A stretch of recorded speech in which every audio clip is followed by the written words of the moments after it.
Hello and welcome back to the Indian Wisdom Podcast.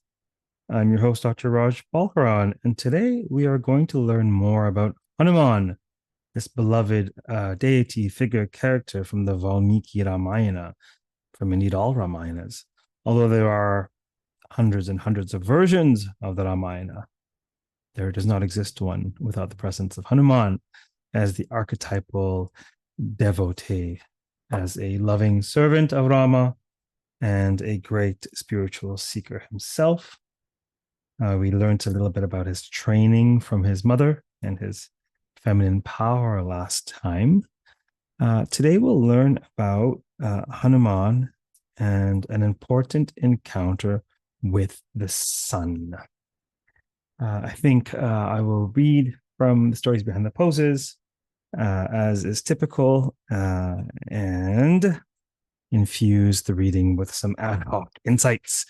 This story was actually told for Praṇāmāsana, right? The sort of namaste pose, if you will.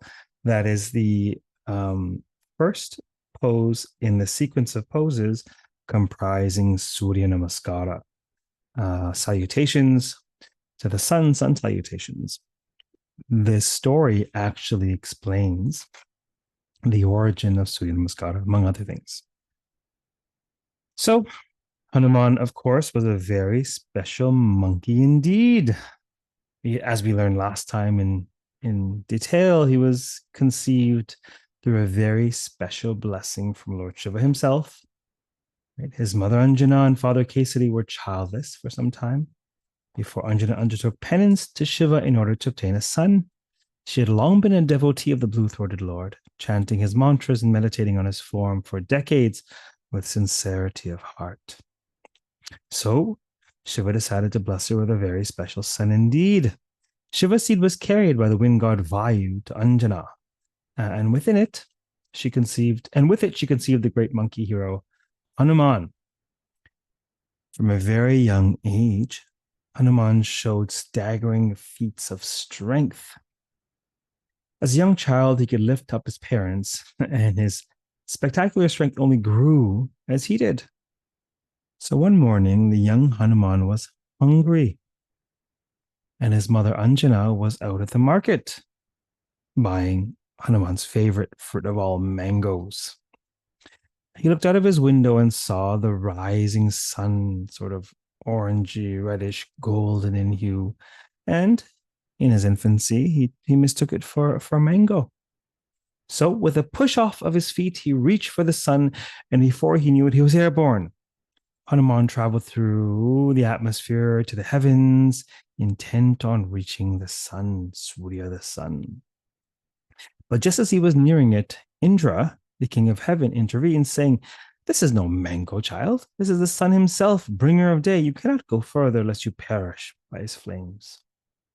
With this, the disappointed Hanumān returned to earth. By this time, Anjana returned from the market with a fresh basket of mangoes to sate her son's hunger. Though he ate his fill of mangoes, he still thirsted. What he realized he was thirsting for was knowledge about the sun, who he had come so close to meeting. The sun's a fascinating symbol. Clearly, it's a fascinating phenomenon. Scientifically, physically, it's this glorious ball of fire, which is self-effulgent. It gives and gives and gives and doesn't take.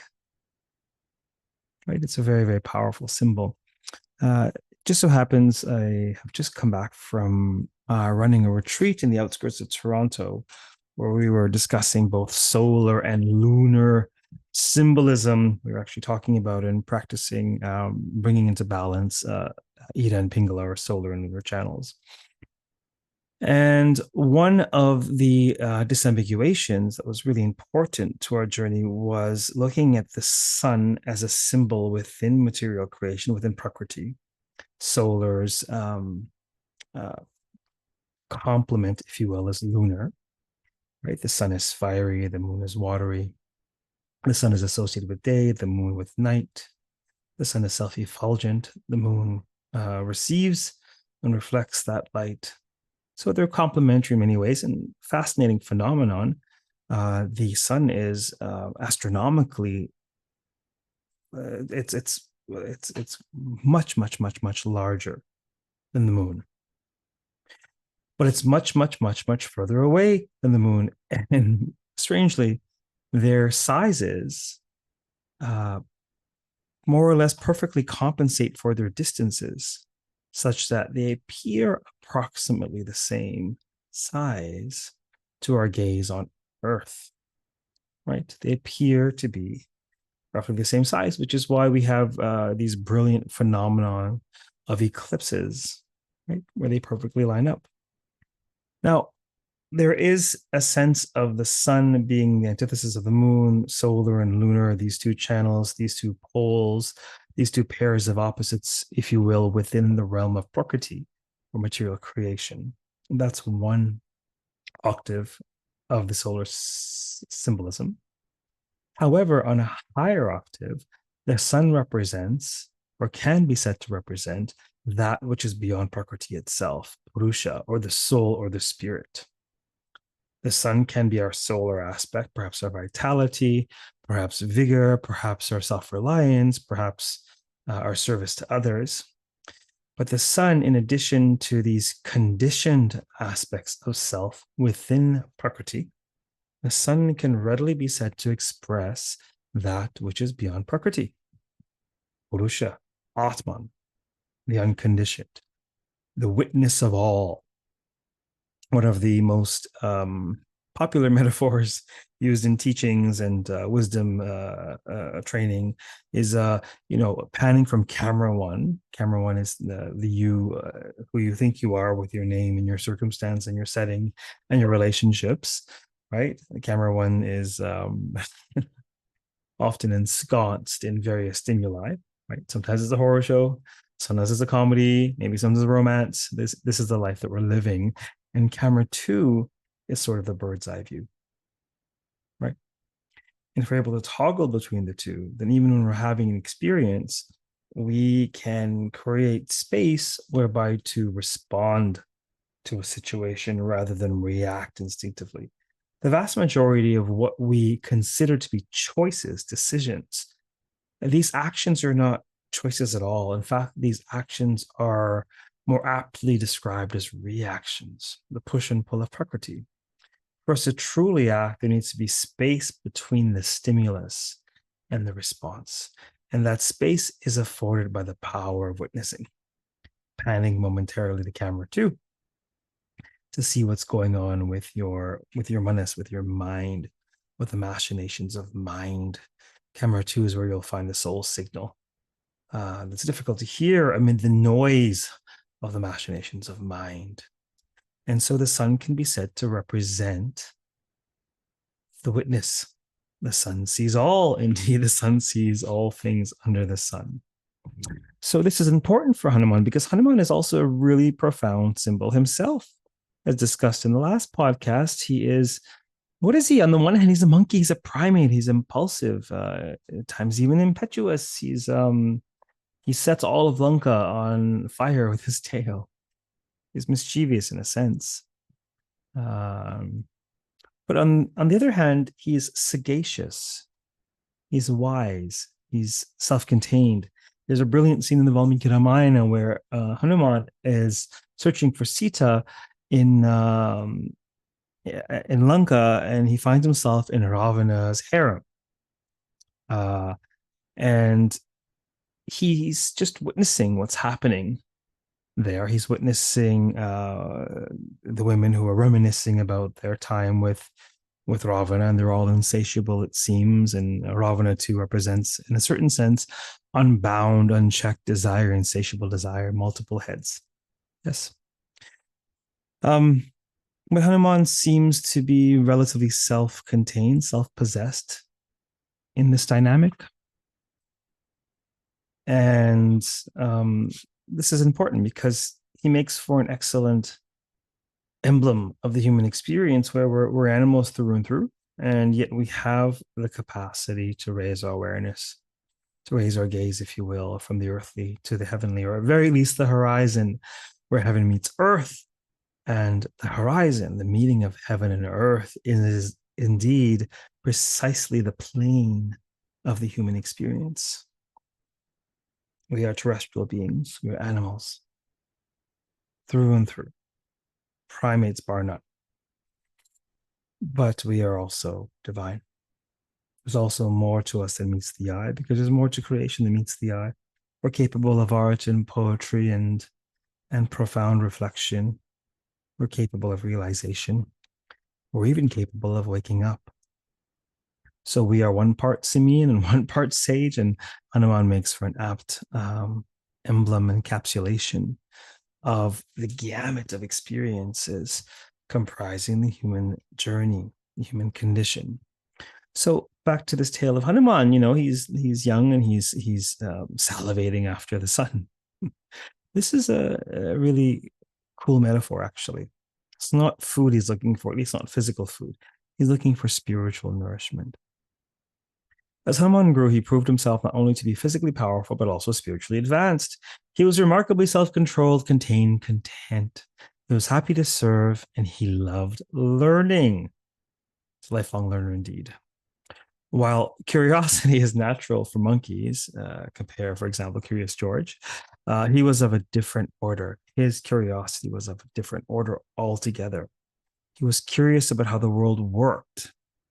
He was also curious about the mysteries of life, not just the seen, but the unseen, the adrishta, the motions and movements, the forces at play beyond the manifest, beyond the discernible, beyond the visible. He would seek out sages at every turn to learn about virtue, about wisdom, about compassion and truth, nonviolence, and such. There came a time when he learned all that he could from the elders of his clan, and still he wanted more. He even went online and learned at a great number of platforms. He studied at the Indian Wisdom School. You can study there too. He studied at all kinds of really rich online learning platforms. But he always kept in the back of his mind his childhood visit to the sun. He began to understand more clearly that it was not really a juicy mango for which he hungered, but really he was experiencing a thirst for knowledge, true knowledge, knowledge of truth, capital T, truth. So Hanumān now in his adult life, having studied far and wide, set out to seek the sun, to study with the sun. Can you imagine the source, the bringer of day, the witness of all things? Can you imagine such a one being your guru, your teacher, your preceptor, your mentor? Soaring through the heavens, Hanumān steered himself towards the sun. He soon drew near to the maker of day, effulgent, majestic, intense to behold. Sūrya, the sun god, was riding his chariot, of course, drawn by 7 celestial horses. Hanumān approached him and asked for instruction, for diksha, for initiation. This is not just mere knowledge expansion. Initiation is a rite whereby one is accepted as a pupil or apprentice, and one is taught not only information, but transformation, not just knowledge, but know-how. One is ritually initiated in this context and accepted as part of a lineage of knowledge. Sūrya, of course, refused. On what basis? Well, it wasn't quite Hanumān's candidacy, although it is vital that a wisdom teacher ascertain whether or not a student is adhikara, whether or not they are ripe. It's not a zero-sum game. Yeah, there are students who excel at various subjects. There are students who have various capacities, both intellectually and morally. And it is a question of what depth of knowledge is suited to which swabhava, which nature, because the nature of the student will in many ways, in addition to their effort, of course, dictate the extent to which they can receive the knowledge and the extent to which they can wield it or even perhaps teach it at some point if that is their calling. So it wasn't quite Hanuman's preparedness necessarily, although teachers have been known to test students in a variety of ways. Talk is cheap. Actions do speak louder than words, always, always, always. You don't judge a student by what they say. You judge a student by what they do, because they won't be able to hide their nature. It'll come out in their actions. So Hanuman approached the sun to ask for teachings. And the sun scoffed and said, "Look, I'm a very busy sun. I'm a very busy star. I've got to go. I've got to keep going. I can't stop to teach you. Are you kidding me? Minute by minute by minute, second by second by second, I create the passage of time on this realm. Day and night, dawn and dusk, all things are heralded by my motion, by my incessant and predictable motion across the heavens.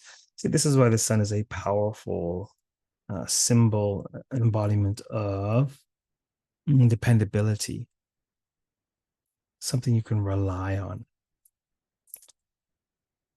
And, the clever monkey came up with a solution. "Glorious Sūrya, what if I keep pace with you so that you may teach me all the while? Will you accept me as a student then?"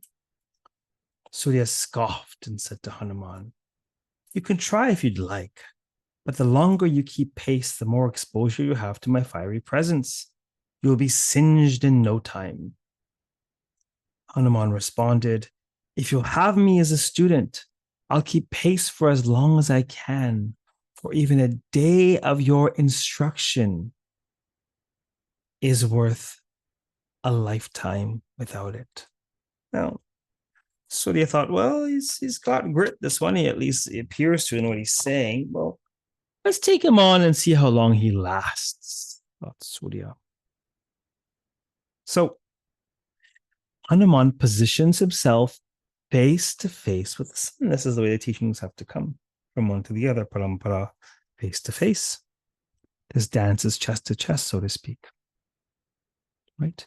And Hanuman flew backwards at the exact same pace of the sun. It was as if they were both still at the same table. And so Surya's instruction began.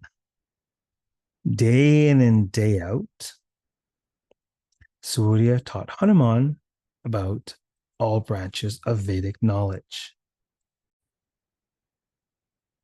And beyond the various branches of Vedic knowledge, Sūrya taught Hanuman the very mysteries of life, of being.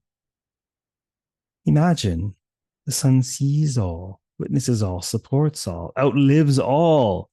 He is the great bringer of illumination, possessing his own luster, his own light. It was actually the sun and the moon who saw through the guise of the demon Rahu as he snuck into the assembly of the gods, guised in the garb of the gods, in order to steal some elixir.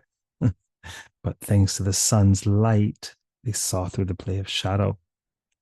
So imagine how powerful a teacher the sun would be, how dependable, how reliable, how knowledgeable. And so Hanuman kept pace day after day.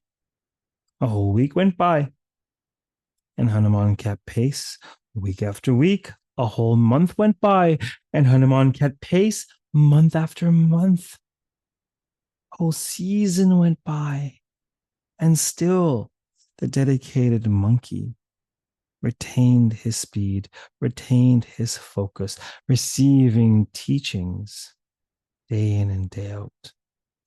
Sūrya, impressed at the monkey's forbearance, his intelligence, his respect, marched on with his teachings for exactly 1 year, one circle of the sky, one cycle of the sun. When they were done, Hanuman was wise, albeit blackened by the exposure to the sun. He offered his prostrations to Sūrya, Lord of Day.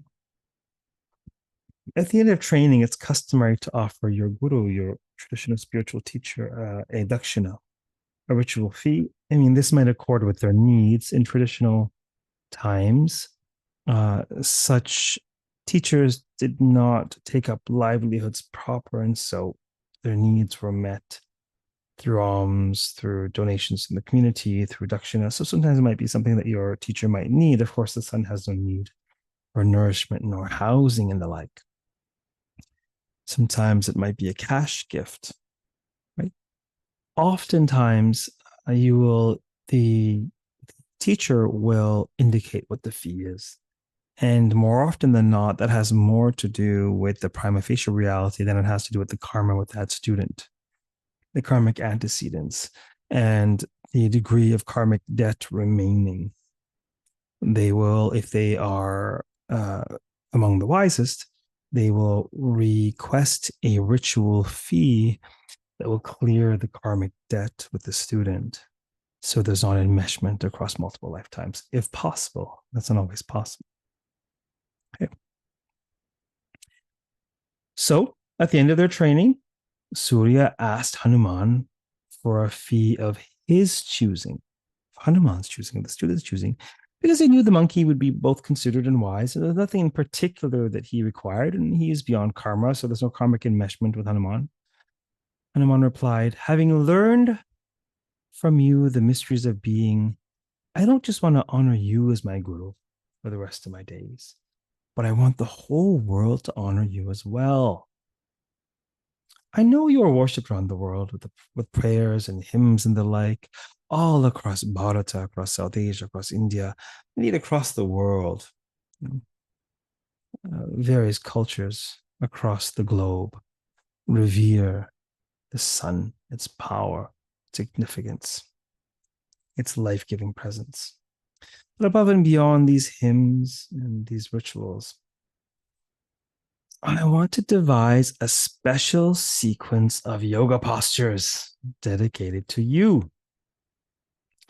These postures not only activate one's solar energy within the body, but they will call the aspirant to reverence towards your glory, your prabha. And this sequence, of course, will be called Sūrya Namaskāra.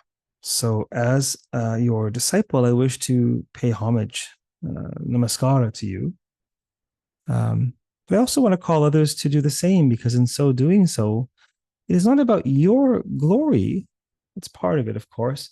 It is about their purification, the ability to surrender, to submit to something greater. It's about humility.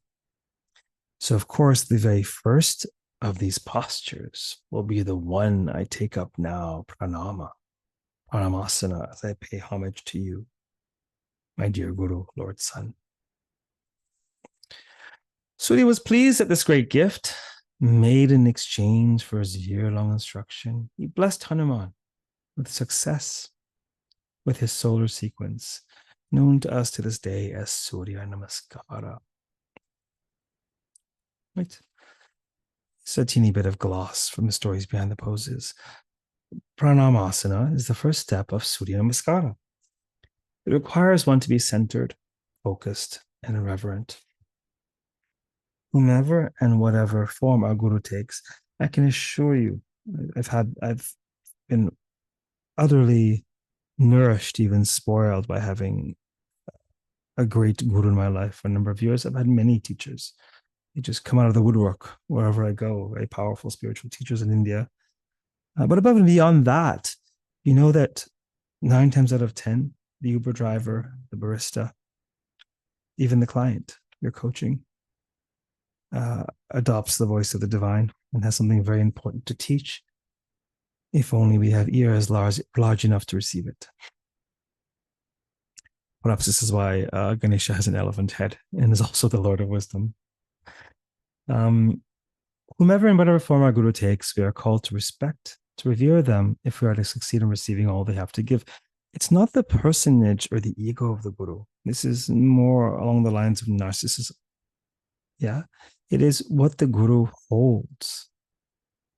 It is that grace which flows through them, of which they are an instrument. It's reverence to the tradition of which they are a face, if not a faucet. Okay. This posture, Praṇāmāsana, naturally brings your attention to the heart center. So crucial for the mutual devotion flowing between teacher and student. The Sūrya Namaskāra sequence also calls us to lower our heads and subdue our egos so that there is space to receive the grace our guru will give. As mentioned at the outset, that grace will flow in kind with respect to your temperament, your sort of spiritual qualification, your intellectual qualification, and the space you hold. It's a sacred space, but it takes both teacher and student for that sacred space to ensue.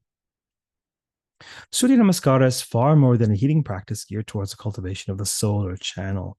It is a sequence that balances both channels when done well. The sun is the light of awareness, representative of the light of the soul. And so, as you're doing this Praṇāmāsana, or at least ideating upon it as you hear these words, perhaps this is a great opportunity to connect with that. What? That. What? That which is greater than you are. Sat Chit Ananda Atman Purusha, the secret fire, the force, the divine presence, however you name it, however you conceive of it, that oceanic expanse from whence we came, into which we will return, no doubt someday. Until next time, keep well, keep listening, and perhaps read more tales of Hanumān, both about his monkeying around and about his exalted, profound wisdom and devotion. Namaste for now.